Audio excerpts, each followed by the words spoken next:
Well, first pickup is going to be that carry, what we see often. I mean, teams so far love this carry pick. It's definitely a force to be reckoned with, whoever gets to play it, and very scary in the gold lane. I mean, we saw some even amazing things yesterday in that Echo matchup. So obviously a high priority hero, but they're going to have to trade it for 2 here for RRQ AKIRA, and there's a lot on the table, right? That Fredrin we've seen pop up a lot, still doesn't have the best win rate, but is definitely a priority choice. You still also have, now in the mid lane, Eve is gone, right? You can take the Farsa if you want to. The Valentina? The Valentina is still, you want to see the Benedetta locked in right now? Yeah, right now. Well, you get the Valentina for now. The Valentina and the Yuzong has been secured here for RRQ AKIRA, signaling to Blacklist that, you know, if you want to have a strong black line, no worries. We have the Yuzong to go in straight with the Way of Dragon and disrupt that. So now Blacklist, though, they have the option to work around that. Try go in for dive heroes, not have too much of a strong backline. This can actually counter the gameplay that RRQ AKIRA want to bring onto Blacklist. And not only that, but with the Valentina as well, you know, it definitely changes the whole draft perspective. I can say that Valentina isn't as threatening as she was, you know, 3, 4, 5 months ago. She's a bit more playable, but hold on a second. There it is. Eterna, Blacklist deems RRQ worthy tonight. They deem them worthy because the Estes is in there, and Edward picks up the Benedetta. I like this too, right? The quote there, in all M series, Oheb is ranked 2nd in total kills with 178. In all M series, Oh My Venus was ranked 2nd in total assists with 380. And we learned earlier who was number 1. I believe that was Finn, right? Finn was number 1. And I mean, with the Estes coming out here, the Benedetta too, this is what we saw in the comparison between the 2 XP laners, right? Edward and Takashi. So it's going to be a showdown.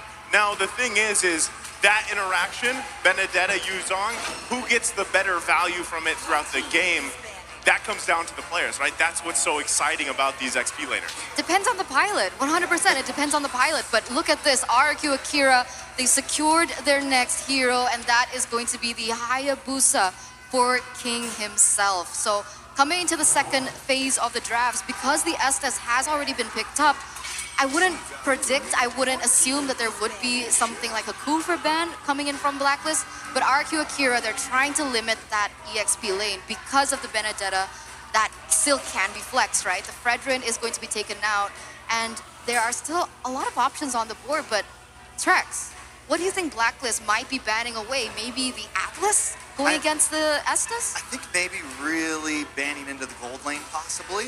Trying to limit down Gusta Lagusta could be a possibility. We do still have the Benedetta open. They want to try to give Oheb as good as a game as possible here. We know how strong that carry can carry, right? Now, on the other side, it does seem like AKIRA maybe wants to focus into Wise here, and they want to maybe limit some of those bulkier heroes in the jungle, especially since they already locked in, you know, the Hayabusa, a bit more of a squishy, someone that can possibly be bullied if that's what Blacklist wants to bring, but it does seem like they're going to ban out that Cho, target Louise here, so maybe switch gears, forget the gold lane. We trust Oheb no matter who they pick. We're going to try to limit down Louise, and we do know Louise can make some big plays happen. I like this because part of me is wondering, right? You notice this second phase of the draft is going much slower. And something that I'm wondering is, yeah, what do you lock in the jungle for Wise, right? Now, it wouldn't be crazy if Benedetta even appeared in the jungle, but so far, if you want to run with a utility jungler here for Wise, it is possible. And at the same time, you got to keep in mind, you're going to be going against the Hayabusa, right? So does that end up being the assassin matchup? Do they decide to opt for the utility jungle, be a little more tanky, provide yourself the peel, that durability? Because you already know, with Yuzong's across from you, plus the Hayabusa, they're going to be everywhere. They're going to be shooting for the backline, like you mentioned, Eterna. And at the same time, you have to be conscious here of the ultimates that you provide to that Valentina. That's something you always have to keep in mind with this draft. And I feel like that's really why we see this as a slower pace, when sometimes those drafts just happen so quickly. It's really going to be up here to Master Basics, Coach Bonchan, to decide what do we take for these last 2 picks, and also not playing into Fuck in the tank first and wait for gold lane. At this point, the side of Blacklist hasn't banded out any gold lane, so in my opinion, I think that might not be a bad pick. But do they want to, so that they can save the jungle for the end? It does look like they're going to lock in that Beatrix for Gusta Lagusta here. I like it. I definitely like it.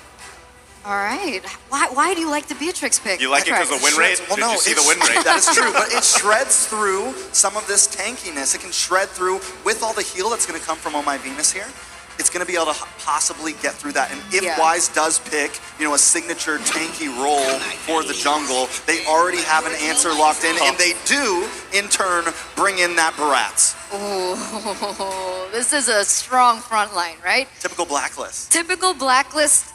You know, Naisu, maybe you have a better comment about this, right? Because when I look at this, I don't know if RRQ Akira have enough damage to penetrate through this, right? Because the Barrets in itself is already so sustainable, coming in with the healing from Estes.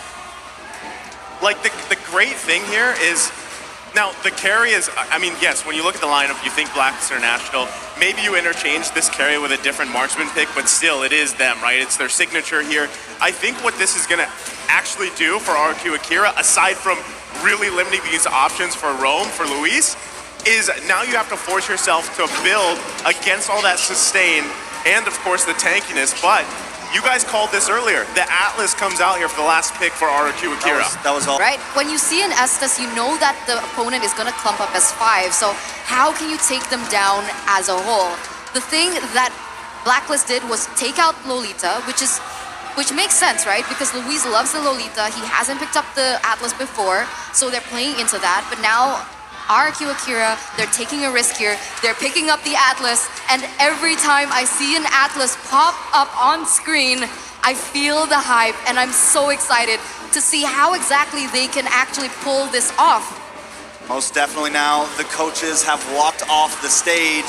The crowd is ready. I think everyone around the world right now is ready for this. Now, Naisu, how you feeling about that draft? I like it, man. And I mean, we're going to be jumping right in here to game number 1 between Blacklist International and RRQ Akira. Who's going to make first blood? It's up to both of these teams for a strong start. I mean, first up, look at how many purifies that Blacklist has, right? That's got to be 3. We'll see it in just a moment, but this shows that Blacklist, they are going to respect the potential that RRQ Akira has with the Atlas last pick coming through.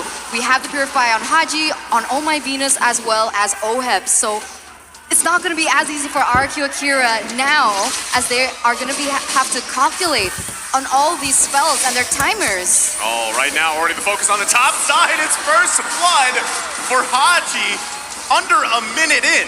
Yeah, Edward already claiming some dominance in that top side, but honestly, Blacklist did work that into it. We have to watch out for Haji, though, with the rotation of this Farza early on, using that wings by wings. They're going to be trying to make ganks quick. They're going to be trying to make ganks very, very fast, and how that affects RQ Brazil is, since they have King on this Hayabusa, you want to kind of play aggressive early on, and if Blacklist can slow them down in that, if they can take an early on lead, it's going to be a very rough game for them. It's going to be tough. I completely agree with you here. You can already feel the pressure that has been built by Blacklist here even earlier on. And whenever Blacklist wants to go in, since RRQ Brazil, they're a little bit more reliant on that level 4, the rotation doesn't seem to be as fast, and therefore they're drawing into the tempo that Blacklist initially wants. And here you go, Haji, once again into the top side. Yeah, he was up there. Takashi looks like he got a couple shots, and he's going to go ahead and recall for now. But you can see, right, how much focus and pressure is being put up in that XP lane. You want to go ahead and give that advantage to Edward the earliest that you can, which has already been done, despite him having that assist there. And yes, Haji grabbing that first blood. Mystery Shop, going to be able to build those burst items that he needs, probably that Clock of Destiny here, and scale. But it looks like RRQ setting their eyes on Oheb here on the bottom side. Shadow Kill going to come out. Turtle is secured, though. Still looking for the kill. The Flicker committed. And they grab the kill, but they trade the Turtle. Not a terrible trade, honestly. I'm almost on the brink of believing that if you can get that trade, the gold lane for the Turtle, it almost evens out, right? Especially because they need Gusta Lagusta to be ahead right now. And Oheb, you don't want him to just farm for free. I think a big win condition for RRQ Brazil here is going to be get onto Oheb, slow him down as much as possible, and make sure that Gusta Lagusta can get these items in. And speaking of items, we had a little bit of a start there. Did start to see a little bit of penetration coming in for Gusta Lagusta. Yeah, I think Gusta Lagusta is going to focus on building that BOD next. So a really heavy as well as expensive item, but it is going to give that power spike that we usually see Beatrix have. Now on the opposing side, but wait a minute, here, King goes in. Yeah, but you know, again, this is the sustained game here. Blacklist International are going to be just fine with that. That's the question, right? How soon or who builds that anti-sustain item on RRQ Akira here? They're going to need something, right, to work around that. Because you do have multiple options, right? You can go with Dominance Ice if you want. You've got the Blade as well available to you. I mean, there's tons of things. Yeah, and at the same time, Sustain is going to outpace RRQ Akira unless, like you guys mentioned, Gusta Lagusta can get those early items, already running that weapon mastery as well. But Luis, eyes set on the bottom side. There's the Purify though. King gonna come in for the backside, gets the Shadow kill. Oh my Venus, still gonna survive, and that's exactly what we're talking about. The Sustain is the game.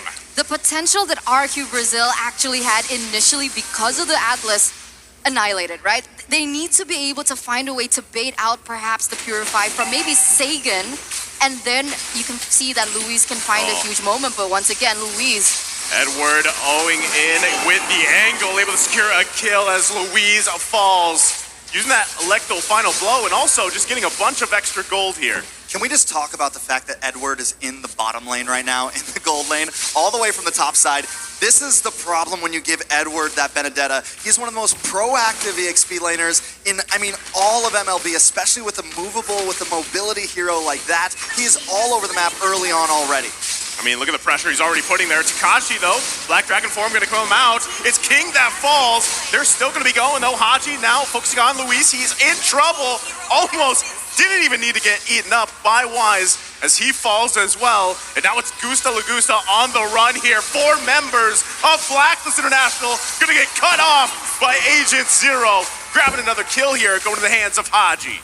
One by one, they all fall down to the Blacklist International Ube strategy. Haji, Oheb, as well as Oh My Venus, they're being so active on the board, and it makes sense, right? You can see the Farsa already starting to hit that damage power spike because of the emblem she brought in, as you can see here on your screen. That mystery shop is going to make getting those items way quicker, and right now, it's starting to make a huge problem for RRQ Hoshi. They're already standing at a 5,000 gold lead. You know, one thing I'm a little bit worried about is King's emblem choice, right? He's not going to get a whole lot of 1v1s here, especially dealing against Blacklist, who we know like to clump up. Now, taking a look at these items, Beatrix has locked in that bot, but wait a second. You're going to find Edward. Can he escape? It's 4 members. RRQ Akira. Edward survives. They just can't seal the deal right now. It is starting to become a problem. The survivability right now of Blacklist, even without Oh My Venus around. Haji. Okay, he gets the flicker out. As you were saying, Trex. Nothing too major there. But at this point, Blacklist is just controlling the map. I always like to refer to them as more of a rubber band team, but when they do get that advantage early on, it is just trouble for the enemy team because they bring some of these late game heroes like Barat. So if they can get a gold lead on you, like 6K right now, it's just so hard to come back from. It's hard, but the one thing that I noticed is because Blacklist, they're rotating as 5 most of the time, maybe 3-1 split. Edward goes in a separate lane. They need to still be aware of those side lanes, right? Because previously we saw that RRQ Brazil was able to push that bottom side a little bit, get a little bit of chunk from the tower, and maybe that's how they can work around it.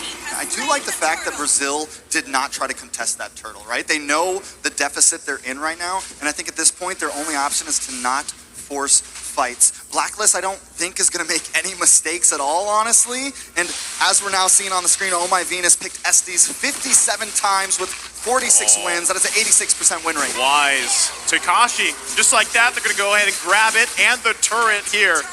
This is the discipline of Blacklist International. They also have that massive lead, like you guys were mentioning. And yeah, going back to it, that's an 80% win rate on the Estes here. That's huge. Definitely it's huge. very, very and it's insane. not something that we're concerned about. Like, we're not surprised because that is Venus's power hero. And at the moment, this is looking just like a clean-cut, well-executed game for Blacklist right now, giving no room for RRQ Akira to breathe at all. I mean, they're taking all the jungles away. They're taking all the buffs